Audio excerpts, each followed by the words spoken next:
Last night was the scariest night that I have experienced so far being back here in Kiev during the war.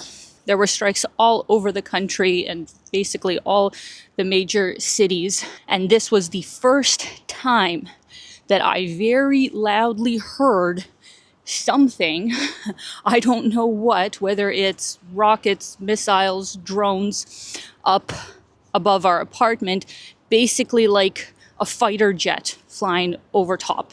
Basically, we didn't get any sleep the whole night because there were 3 separate air raid alerts and they all lasted from like 1 to 3 hours. So more or less the whole night, the city was under attack.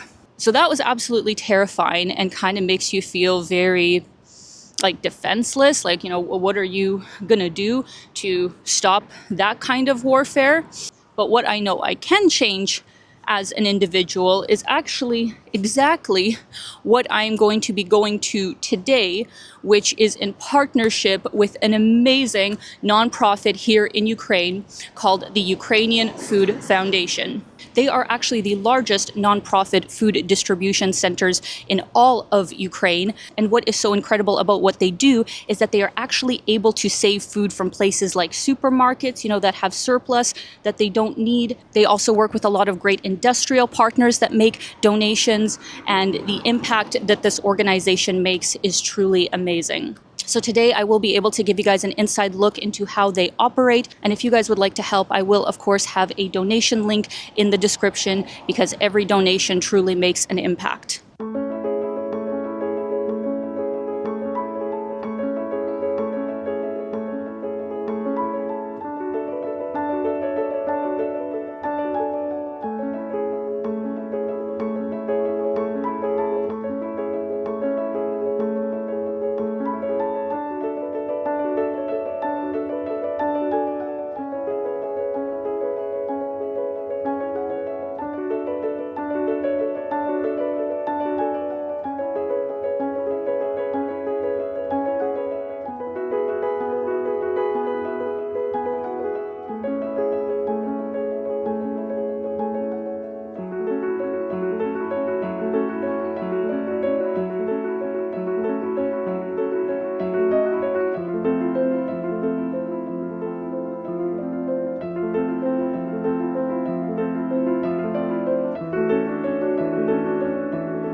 All right, guys, so we are here today with Andrei, who is the CEO and co-founder of the Ukrainian Food Foundation.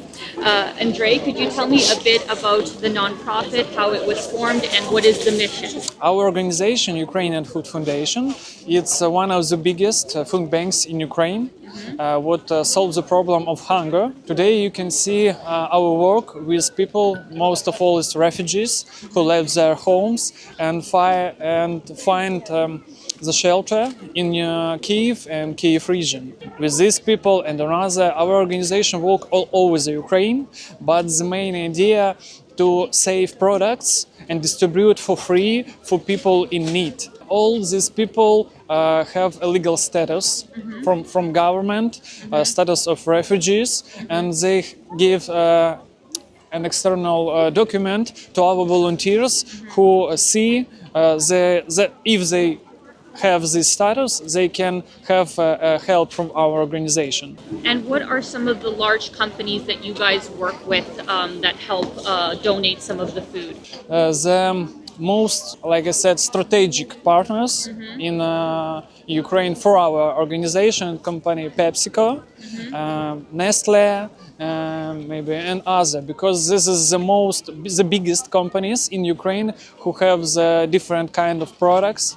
Like PepsiCo have products like milk products, what is very important for people, and but not a lot of them can afford for them. We have a first in Ukraine underground food terminal where we can distribute more than 500 tons in months. Also, we have the first charity restaurant in Ukraine what work by strategy like zero waste. We take the products pay another different products what we need, and make kind of meals like a high restaurant, because it's not their idea to make a food, but make a soul for people, for their mental health. Yeah, Just like for that. sure. And so how could people abroad be able to help your organization? You know, it's a complicated question. Why? Because from start of our work, it was in 2020. All these 5 years, Yeah. when work our organization, we Yeah. don't take money from people. Yeah. We take money only from companies, Uh-huh. from business, Yeah. social business, Yeah. you know. But now we see we need more help, because we have more than 1,000 people's beneficiaries Yeah. in a year. Yeah. That's why we need more money for, and resources, not money, but resources to help them. Well, even On a high logistics, level. right? Like logistics, transport, storage, Yes, all of that. terminals, Yeah, stores, yeah. transport, packages. So, just example. Yeah. Today we distribute food Yeah. for more than 300,000 of hryvnias in money equivalent. I mean. Yeah. Будь ласка, будь ласка. She said thank you for our job. Tomorrow, our team distribute more than 1,000 on food kits. One food kits cost per 700 of hryvnias. It's almost $20. All this work needs resources, need money to make more. It's Yeah. our opportunity today, and we decided that we will take donors, because only with people who want to help, we can help to people who in need. Absolutely. So that was a great explanation from Andrei about what the organization does and how they operate. But I do have to say, guys, seeing the whole team at work during this event was absolutely amazing. The volunteers are so organized to be able to distribute this much food in literally under an hour to over 1,000 people. I was even able to get into the action for a little bit and can relate to you just how grateful the recipients were for this food donation. As you guys know, I was doing a lot of research about the best charities to recommend to you here in Ukraine, and by far, the Ukrainian Food Foundation was the best and most active food charity that I could find, because they're always posting about the different projects that they have going on. You can see in the comments how many people say that this charity has completely changed their lives, and talking to people at the actual event, it's very clear just how helpful it has been through this very difficult time. Now, as mentioned before, they actually have many different community projects that go beyond just food distribution. So Andrei and the team were actually very kind to invite me to see one of their main projects in Irpin. And also want to mention for this portion of the video going forward, we were speaking in Russian because I sadly don't know Ukrainian, and many of the people that we talk to don't know English, so it's just the easier middle ground. Да, просто сейчас уже оно как все убрано, все отстроено, а вот Да. где мы с вами едем, оно все было сожжено. А сколько время это взяло, что, когда все, они ушли? 28 марта 22 года ушли. Ага. А вот то, что вот сейчас как будто уже все убрано, это только, я думаю, в прошлом году где-то в начале уже все только закончилось. Вот и начались стройки, этого же не было. Да. Это вот сейчас вот появилось. И они оттуда, вот там Буча, и вот они оттуда заходили сюда. Мы сейчас будем как раз проезжать дом. Это в нем жила Алина с своей семьей. Там у него столько попаданий было. То есть это как бы на протяжении какого-то длительного времени происходило, да? Именно был обстрел, попадали в дом, бомбили. Вот у него очень как бы длинный дом такой был, на несколько подъездов. И когда так смотришь одна картина, а когда с дрона есть кадры, вы посмотрите, Ирпень, вот там будет видно, вот это все дома уничтожены. Вот то, что видите, все новое справа, это построено за грантовские деньги от разных доноров. Вот видите, допустим, вот там Япония, отстраивала садики, школы. То есть каждая страна чем-то подключалась.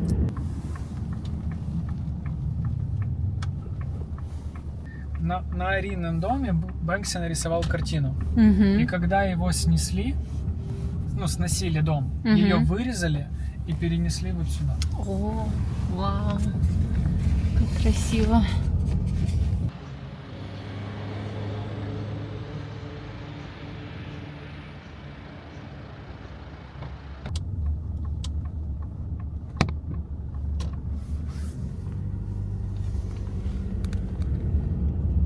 Если вам нужно, вы сможете себе открыть окошко.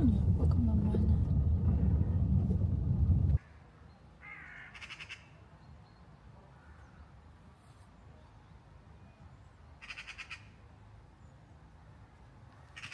Значит, мы сейчас приехали в Ирпин, и, Андрей, вы можете нам сказать, какое это место, почему они это построили, как это все работает здесь? Мы с вами находимся в модульном городке, называется он Дубки. Раньше это был санаторий, но после старта полномасштабного вторжения здесь сделали как раз модульный городок. Государство Польша закупило у своих внутренних производителей вот эти контейнеры, эти модульные конструкции и доставило их сюда. В Украине создали территорию, поставили фундамент и их расположили.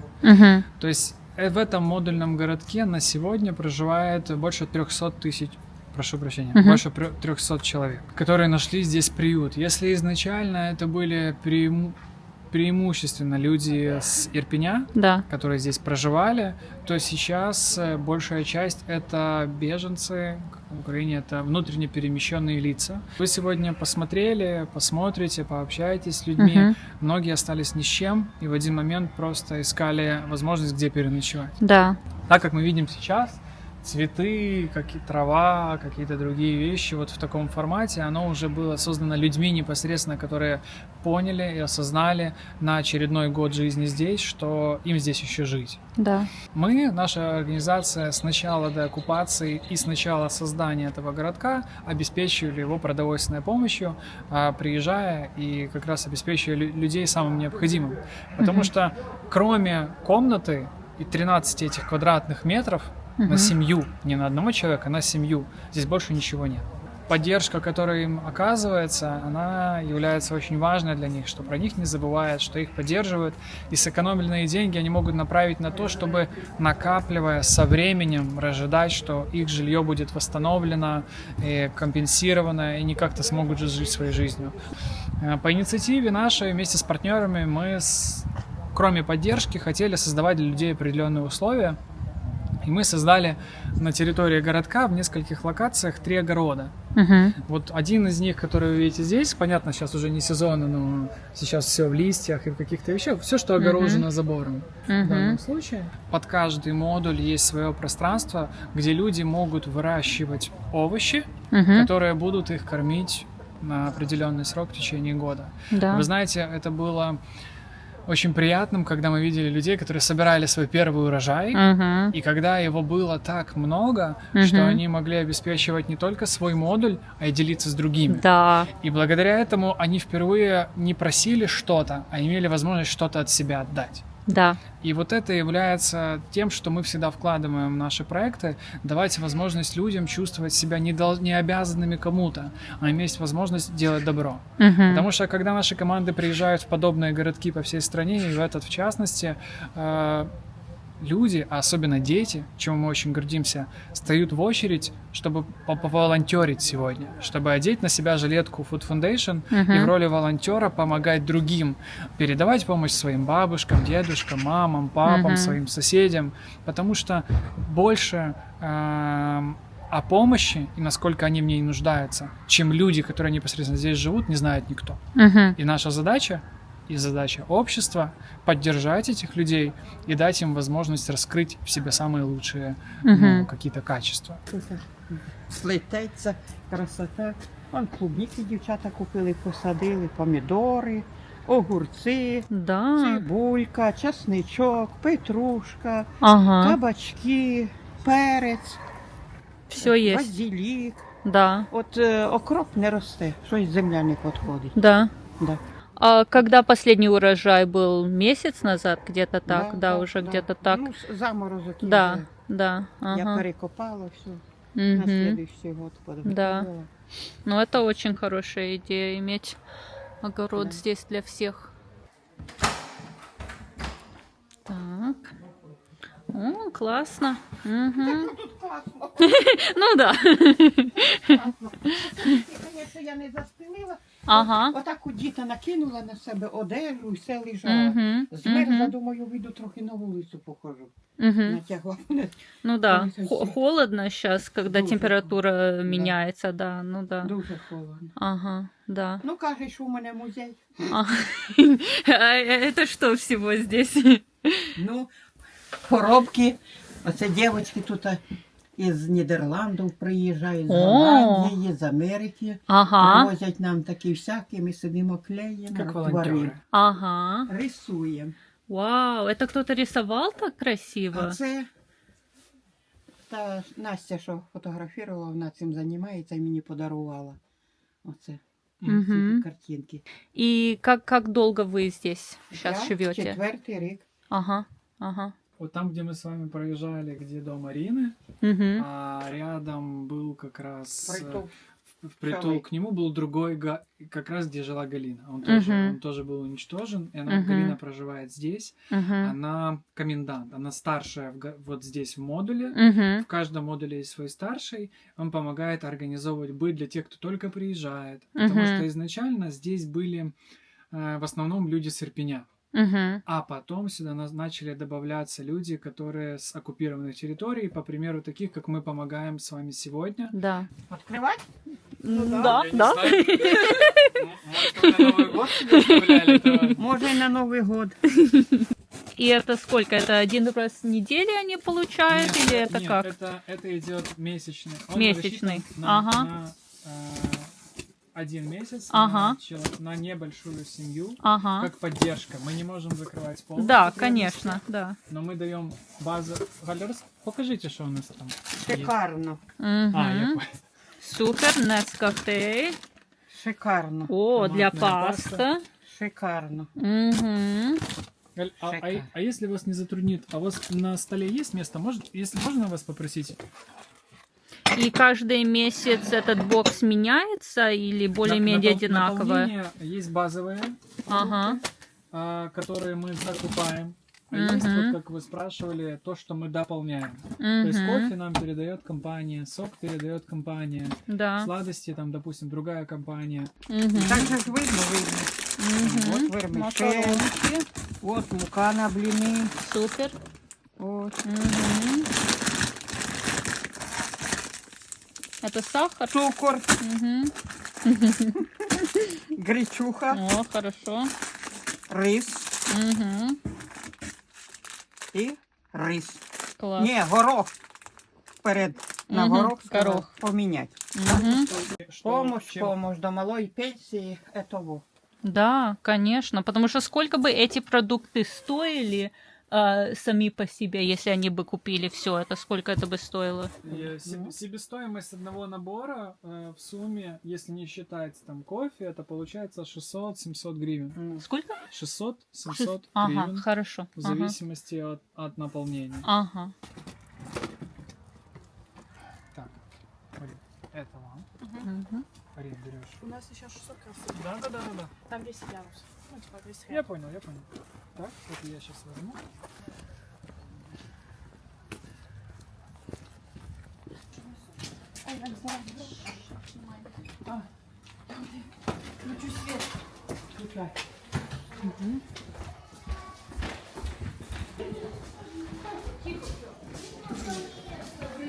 Добрий день.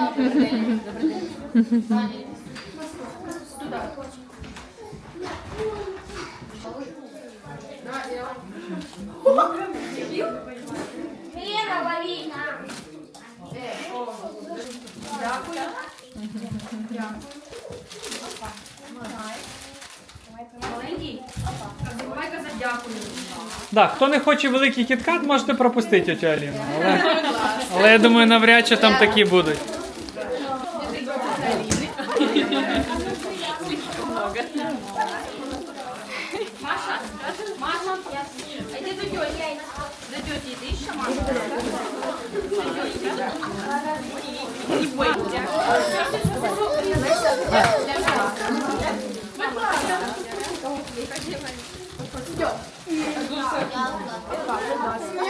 So friends, I certainly cannot say enough good things about the work that this organization is doing, and I hope that this video gave you just a small insight into some of the projects that they currently have going on.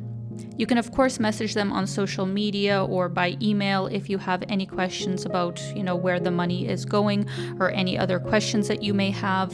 But if you would like to support this amazing foundation, I will have a link in the description to the different payment methods that they accept to receive donations. I have actually talked with them about making a more easier way for people to pay, such as Apple Pay or Google Pay, for their donation link. But for the time being, you do have to put in the different IBANs and depending on the currency that you're sending manually through your bank. Personally, I use Wise to send any kind of transfers, and just putting in the numbers, it seemed to work all good. So give that a try if you have it. Also want to make a mention that they do have a secondary donation link going on right now where they are raising money for the treatment of their second co-founder of the company, who is named Svetlana, who is currently receiving cancer treatment. For that donation link, they actually do have a super easy to use link with Apple Pay and Google Pay. So if you would like to help the co-founder of this amazing organization, I will have that link down below as well. Once again, I really do want to say a huge thank you to Andre and the whole team for allowing me to tag along on this distribution day and see in person the kind of work that they're doing. I really feel confident in recommending this charity to you guys, and I'm excited to see what they do in the future.